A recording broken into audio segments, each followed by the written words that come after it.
تو وما ینطق عن الہوا میں ایک جملہ آیا کہ پیغمبر پوری بات کرے تب بھی اللہ کی طرف سے ہے، ادھوری بات کرے تب بھی اللہ کی طرف سے۔ ینطق عن الہوا وما ینطق عن الہوا ان هو الا وحی۔ کتنی باتیں ہو گئی؟ 10۔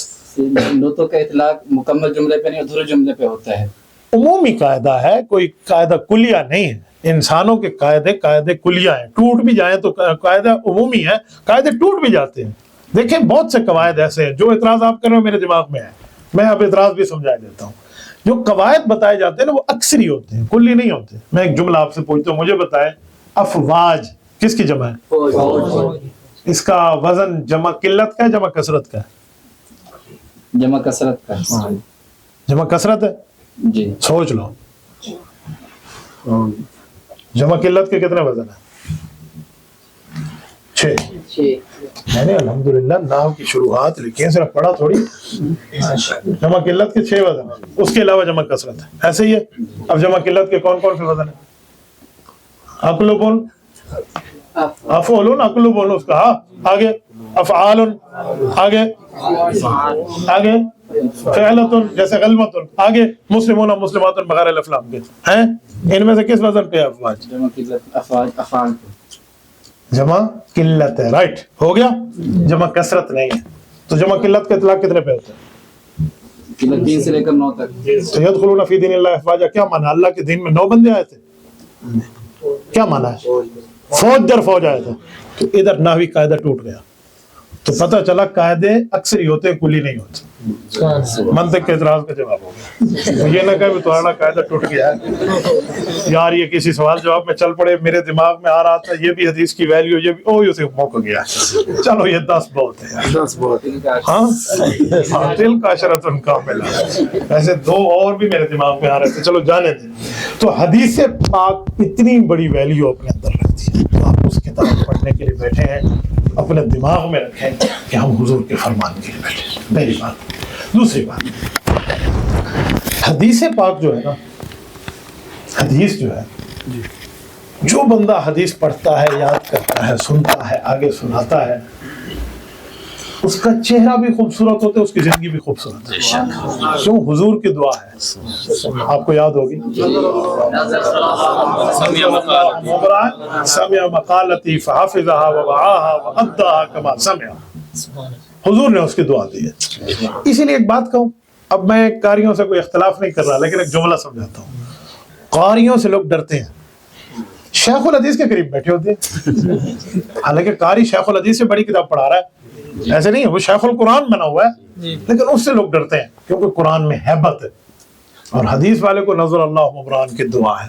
تو اس لیے محدثین کے ساتھ جو ٹیچنگ ہوتی ہے نا اسٹوڈنٹس کی، اور ان کے ساتھ بیٹھنا اٹھنا ہوتا ہے، وہ قراء سے کم ہوتا ہے، قراء سے تو وہ قاری ہے جا، ٹھیک ہے، اور یہاں بڑا معاملہ ہے۔ تو یہ حضور علیہ السلام کی دعا کا اثر ہے۔ تو حدیث پاک کو اس لیے بھی پڑھیں کہ اس سے بندے کی زندگی بھی خوبصورت ہوتی ہے، اور اس بندے کی خوبصورتی بھی ملتی ہے، خوبصورتی بھی ملتی ہے۔ اب یہ جو کتاب ہے حدیث پاک صحیح بخاری شریف، اس کی اہمیت سمجھیں۔ یوں نہیں ہے کہ حدیث پاک کی صحیح بخاری کتاب پچھلی ساری کتابوں سے بھی آگے ہے، یوں نہیں ہے، آپ سمجھیں۔ اصح الکتب بعد کتاب اللہ، یہ پورا جملہ نہیں ہے۔ اصح الکتب بعد کتاب اللہ بعد خیر القرون، یہ پورا جملہ ہے۔ آپ ہی کے دارالقرآن میں حضرت مولانا عبد الرشید نعمانی رحمۃ اللہ کے جو بھائی ہے، ابھی ان کا انتقال ہوا ہے، مولانا عبد الحلیم نعمانی چشتی رحمۃ اللہ علیہ، ان کا جملہ نقل کر رہا ہوں۔ یہ انہی کی بات ہے، اس ختم مسلم پہ تشریف لائے تو انہوں نے بات فرمائی تھی کہ اصح الکتب بعد کتاب اللہ بعد خیر القرون، یہ پورا جملہ ہے۔ تو کیا پتہ چلا کہ اللہ کی کتاب کے بعد سب سے بہترین کتاب جو خیر القرون کے بعد لکھی گئی وہ بخاری ہے۔ یہ لفظ کیوں بولا خیر القرون سے بعد کی لکھی گئی؟ خیر القرون کیا ہے اور خیر القرون کے بعد کیا ہے، یہ سمجھیں۔ ہاتھ میں عصا پکڑ کے مولوی صاحب جمعے میں کیا پڑھتے ہیں حدیث؟ خیر القرون قرنی ثم الذین یلونہم ثم الذین، کیا ترجمہ؟ بہترین زمانہ، حضور نے فرمایا میرا زمانہ، پھر ثم الذین یلونہم صحابہ کا، پھر ثم الذین یلونہم تابعین کا۔ نبی کے شاگرد صحابہ کہلاتے ہیں، اور صحابی کی اتباع کر کے ان کا شاگرد تابعی کہلاتا ہے۔ یہاں ایک جملہ سمجھا دوں، تابعی کسے کہتے ہیں؟ جو صحابی کی زیارت کرے والی بات نہیں ہے، یہ ذہن میں رکھنا، اتباع کرے، تابعی اتباع سے نکلا ہے۔ والذین اتبعوہم بإحسان رضی اللہ عنہم، اتباع شرط ہے۔ اس کا ایک فائدہ کیا ہوگا؟ آپ شمر کو تابعی نہیں کہہ سکتے۔ شمر نے زیارت تو کی تھی حضرت حسین علیہ کے قتل کے وقت، آپ کہیں گے شمر تابعی ہے، وہ صحابی کا قاتل ہے۔ آپ حجاج کو، یزید کو، شمر کو یوں اٹھا کے تابعی اتباع رکھ سکتے ہیں اس معنی میں کہ وہ تابعی نہیں ہے، وہ صحابہ کے قاتل جو ہوتا ہے تو وہ تابعی کہاں ہوتا ہے؟ صحابی کی اتباع کرنے والا تابعی ہوتا ہے، ذہن میں رکھنا۔ والذین اتبعوہم بإحسان، شرط ہے قرآن کی۔ تو نبی زمانہ نبوی، پھر صحابہ کا زمانہ، پھر تابعین کا، یہ 3 زمانے کب تک چلے ہیں؟ 210 ہجری۔ حضور کا زمانہ سن 10 ہجری پہ ختم، صحابہ کا 110 پہ ختم، تابعین کا 210 پہ ختم۔ تو 210 ہجری، آج کون سی ہجری ہے؟ 1400 کہاں ہے 46 ہجری ہے۔ شکر ہے تسی دسے ہو تو 1400 تے بیٹھ گیا، ادھی صدی اس این کر کے پی لے، ٹھیک ہے نا؟ 46 سال کم ہو بیش گیا، اچھا کم ہو گیا۔ تو 1446 ہجری ہے اس وقت، اور صحابہ کا زمانہ تابعین کے بعد کب ختم ہوا؟ تابعین کا زمانہ 210۔ تو 210 ہجری تک خیل قرون ہے۔ اس زمانے کی کتابیں اس سے پہلے کی ہیں، اس سے بڑی ہیں، امام بخاری کے استاذوں نے لکھی ہیں۔ 210 ہجری کے بعد جب شر القرون کا معاملہ تھا تو امام بخاری صحیح بخاری کو لے کر آئے۔ یہ ہے پورا۔ امام ابو حنیفہ کی کتاب پہ امام بخاری کی کتاب کو ترجیح نہیں دے سکتے۔ یہ میں نے اس لیے آپ کو سمجھایا، کل کوئی غیر کا مقلد آپ کو راستے پہ چھیڑ دے کہ وہ بخاری پڑھی ہے، بخاری اصحاب الکتب بعد کتاب اللہ، ابو حنیفہ کتوں آ گیا؟ تو آپ اسے جواب دینا پورا جملہ اصحاب الکتب بعد کتاب اللہ بعد خیر القرون، ٹھیک ہے؟ پھر آپ پہ اعتراض نہیں ہوگا، یہ جملہ ہم پورا نہیں بیان کرتے۔ اور اگلی بات، میں تو ان اعتراض کرنے والوں کو ایک دوسرے طریقے سے پکڑتا ہوں۔ آپ کو میں نے سیدھی انگلی سے گھی نکالنا سکھایا، الٹی انگلی سے بھی آپ نکال سکتے ہیں۔ وہ کیسے؟ مجھے ایک بندے نے ایک دن کہا اصح الکتب، اللہ کی کتاب کے بعد سب سے بہترین کتاب بخاری ہے۔ میں نے کہا کس نے کہا ہے؟ کون ہے؟ کس نے کہا ہے؟ قرآن میں لکھا ہے؟ کہتے نہیں۔ میں نے کہا حضور نے فرمایا؟ نہیں۔ صحابہ نے کہا؟ نہیں۔ اہل بیت نے کہا؟ نہیں۔ 4 اماموں میں سے کسی نے کہا؟ جی نہیں۔ تو پھر آپ کیا کیے؟ بندے تو نام 10 ملو۔ میں کہا اللہ کی کتاب ہے، میری کتاب سے یہ 10 میں بھی کہہ دوں؟ پھر کہا کس نے؟ بندے کا نام بتا مجھے۔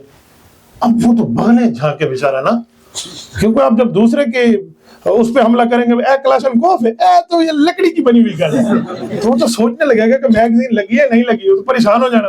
تو میں نے کہا کہاں کس نے کہا ہے؟ بندے کا نام بتا۔ اب 2 بستے ہیں، یا تو اس کو بندے کا نام پتا تھا جان بوجھ کے نہیں بتا رہا تھا، یا اس کو پتا نہیں تھا۔ تو پھر میں نے کہا میں بتاتا ہوں۔ یہ امام ابن صلاح رحمۃ اللہ نے بات کی ہے، جو 6 صدی ہجری کا بندہ ہے، رسول اللہ صلی اللہ علیہ وسلم کے 600 سال بعد جو آیا ہے، یہ اس نے جملہ بولا تھا صاحب الکتب بعد کتاب اللہ۔ تو ہم اس کے جملے کو غلط نہیں کہتے، لیکن حضور کے 600 سال بعد آنے والا بندہ تیرے لیے اتنا قابل احترام ہے کہ تو مجھے دلیل میں پیش کر رہا ہے، اور جو صحابہ کی زندگیوں میں ابو حنیفہ پیدا ہوا، جس نے صحابہ کو دیکھا، صحابہ کو سے پڑھا، صحابہ کی زیارت کی، اور دور تابعین میں آ کے فوت ہوا، اس بندے کی بات کوئی قابل حجت نہیں ہے۔ صحابہ کے دور میں پیدا ہوا، تابعین کے دور میں فوت ہوا، اون دی کوئی ویلیو کوئی نہیں تھی۔ ویلیو اون دی ہے جڑا ابن صلاح سے بیٹھے نے رحمہ اللہ، وہی حضور کے 600 سال بعد، تو ان کی طبیعت وہیں ٹھیک ہو جاتی ہے۔ تو یہ دوسرا طریقہ تھا، لیکن یہ مشکل ہے، عام طلبہ اس طرح اس کو نہیں پکڑ سکتے۔ تو میں نے دونوں طریقے آپ کے سامنے رکھ دیے ہیں کہ پورا جملہ کیا ہے اور یہ بات کیا ہے، تو پھر اس سے ان کو سمجھ آ جاتی ہے۔ ایک مناظرے میں ہم تھے تو ایک امام حنیفہ رحمۃ اللہ علیہ پہ بہت شخص اعتراض کر رہا تھا، اور اس کو اپنی عربی پہ بڑا زعم تھا کہ جی میری عربی ایسے، اور میں نے کلیہ شریعہ مدینہ یونیورسٹی سے عربی میں PhD کی ہے۔ اسی پر ہماری بات چل رہی تھی۔ بات کے دوران میں نے امام صاحب رحمۃ اللہ کال پیش کیا، تو اس نے کہا بخاری یوں لکھا، امام بخاری یوں کہتے ہیں۔ تو ایک تو گفتگو ہے نا سبق کی، تو اس میں تو ہم کہیں گے امام بخاری رحمۃ اللہ کی یہ ویلیو، امام صاحب کی یہ حیثیت بتائیں، تو وہ تھوڑی مناظرے کی جنگ ہے۔ تو قرآن کہتے ہیں وَجَادِلْهُمْ بِالَّتِي أَحْسَنُ، اس میں دلیل کے ساتھ رگڑا بھی ہوتا ہے نا۔ تو میں نے کہا جب میں استادوں کی بات کر رہا ہوں تو شاگردوں کو پیش نہ کیا کر۔ تو کیا مطلب؟ میں نے کہا امام بخاری رحمۃ اللہ کے استاذ، یہ پہلی روایت میں دیکھ لیں، حدثنا الحمیدی، حمیدی اسی پہ آ جائیں، امام مکی بن ابراہیم تو بعد میں، حدثنا الحمیدی، حمیدی کس کے شاگرد؟ حمیدی کا نام حاشیے میں لکھا ہوا ہے، کیا نام ہے؟ ہوا عبداللہ بن زبیر المکی، یہ حاشیہ آپ دیکھ لیں، عبداللہ بن زبیر المکی کون ہے؟ حمیدی کس کے شاگرد ہیں؟